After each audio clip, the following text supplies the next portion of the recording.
আসসালামু আলাইকুম, সবাই কেমন আছেন? আলহামদুলিল্লাহ, আমরা অনেক ভালো আছি। আজকে অনেকগুলো পুঁটি মাছ নিয়ে আসছিল, তো এই পুঁটি মাছ দিয়ে আজকে আমি আমার ব্লগ ভিডিও শুরু করলাম। এটা আমার প্রথম ভিডিও। তো এখানে মাছগুলো কেটে নেওয়ার পর আমি মাছগুলো হলুদ, লবণ, মরিচ দিয়ে মাখিয়ে নিয়েছি। তারপর এখানে পেঁয়াজ মরিচ কেটে নিয়েছি। কেটে নেওয়ার পর আমি এখানে ডাল সিদ্ধ দিয়েছিলাম, তো ডাল সিদ্ধটা একটু ঘেটে নিলাম।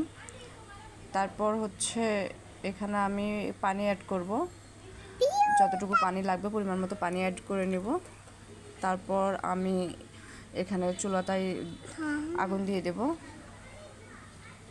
তো এদিকে আমি যে পুঁটি মাছটা ফ্রাই প্যানে দিয়েছিলাম, এখন পুঁটি মাছটা ফ্রাই প্যানে দিয়ে ভেজে নিব।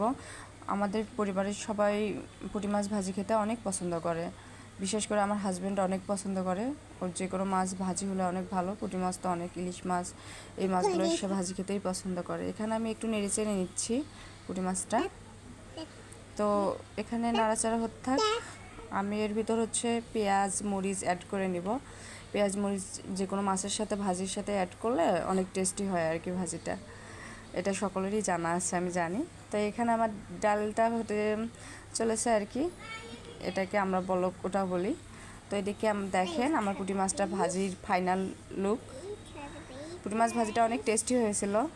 তো আর এখানে আমার হাজব্যান্ড আজকে বাইরে ঘুরতে গিয়েছিল। এটা লালখান থেকে পতেঙ্গা সি বিচ চিটাগং।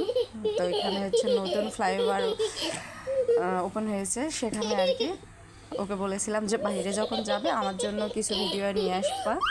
তো সে ভিডিও নিয়ে এসেছে আমার জন্য, তাই ভিডিও লাস্টে আমি এটাও অ্যাড করে দিলাম। আল্লাহ হাফেজ।